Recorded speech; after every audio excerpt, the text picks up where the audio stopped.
नाज़रवामी news पारां के कंहिं ब्रेकिंग न्यूज़ ॾींदा हलूं त अछड़े थर में अरब शिकारियुनि खिलाफ़ एहतजाज बाद पुलिस जूं कार्रवायूं जारी आहिनि। पुलिस हाजी अब्बास, महरम अली नवाज़ ऐं अब्दुल वाहिद खे गिरफ़्तार करे वरितो। ॻोठाणे जो चवणु आहे त पुलिस 4 ॼणनि खे गिरफ़्तार करे अणॼातल हंधि मुंतक़िल करे छॾियो आहे। केपरोज अछड़े थर वारे इलाइक़े में अरब शिकारियुनि ऐं इन्हनि जे राखनि ॻोठनि जे भरिसां शिकारी कैंप क़ाइम करण वारे अमल खिलाफ़ ॻोठाणे जे एहतजाज बाद थियल दाख़िल केस में 17 नामज़द ऐं 23 अणॼातल माण्हू ॼाणाया वया आहिनि। इन बाद पुलिस मुख़्तलिफ़ हंधनि ते कार्रवायूं करे रही आहे। केपरो भरिसां वॾेरो अली मोहम्मद जे उताक ते हाजी अब्बास, महरम अली नवाज़, अब्दुल वाहिद राजड़ के पुलिस अरबन जी गाड़ियुनि में खणी वई आहे। इन बाद हिते मिलियल ॼाण मूजिब पुलिस तोड़ फोड़ बि कई आहे। उताक मां कुझु सामान बि कढियो वियो आहे। 80 वरनि जे पीरसन हुर जमात जे मौजूद शख्सियत हाजी अली मोहम्मद ऐं बरकत राजड़ समेत 20 माण्हुनि खे अॻु में पुलिस हिरासत में वरितो हो ऐं अछड़ो थर में अरब शिकारियुनि खिलाफ़ ॻोठाणनि एहतजाज कयो हो। एहतजाज कंदड़ ॻोठाणे मूजिब हिते अरब शिकारी अचनि था ऐं नाया पखियुनि जो शिकार थिए थो,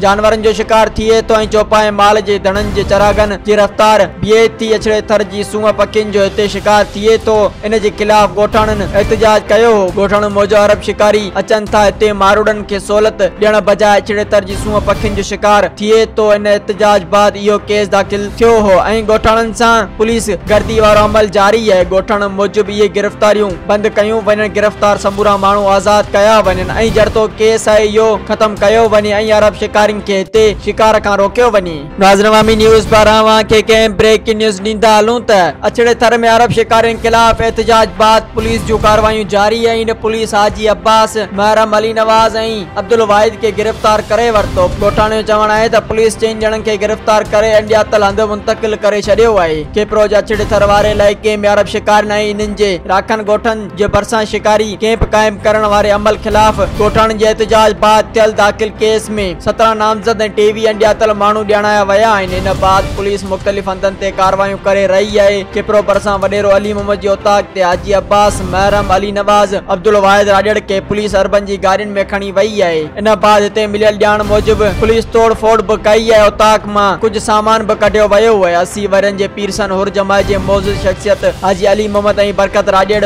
समेत 20 माण्हुनि खे अॻु में पुलिस हिरासत में वरितो हो ऐं अछड़ो थर में अरब शिकारियुनि खिलाफ़ ॻोठाणनि एहतजाज कयो हो। एहतजाज कंदड़ ॻोठाणे मूजिब हिते अरब शिकारी अचनि था ऐं नाया पखियुनि जो शिकार थिए थो, जानवरनि जो शिकार थिए थो ऐं चौपाए माल जे धणनि जे चरागनि जी रफ़्तार बिहे थी। अछड़े थर जी सूंहं पखियुनि जो हिते शिकार थिए थो। इन जे खिलाफ़ ॻोठाणनि एहतजाज कयो हो। ॻोठाणे मूजिब अरब शिकारी अचनि था हिते मारूड़नि खे सहूलियत ॾियण बजाए अछड़े थर जी सूंहं पखियुनि जो शिकार थिए थो। इन एहतजाज बाद इहो केस दाख़िल थियो हो ऐं ॻोठाणनि सां पुलिस गर्दी वारो अमल जारी आहे। ॻोठाणे मूजिब इहे गिरफ़्तारियूं बंदि कयूं वञनि, गिरफ़्तार समूरा माण्हू आज़ाद कया वञनि ऐं जड़तो केस आहे इहो ख़त्म कयो वञे ऐं अरब शिकारियुनि खे हिते शिकार खां रोकियो वञे।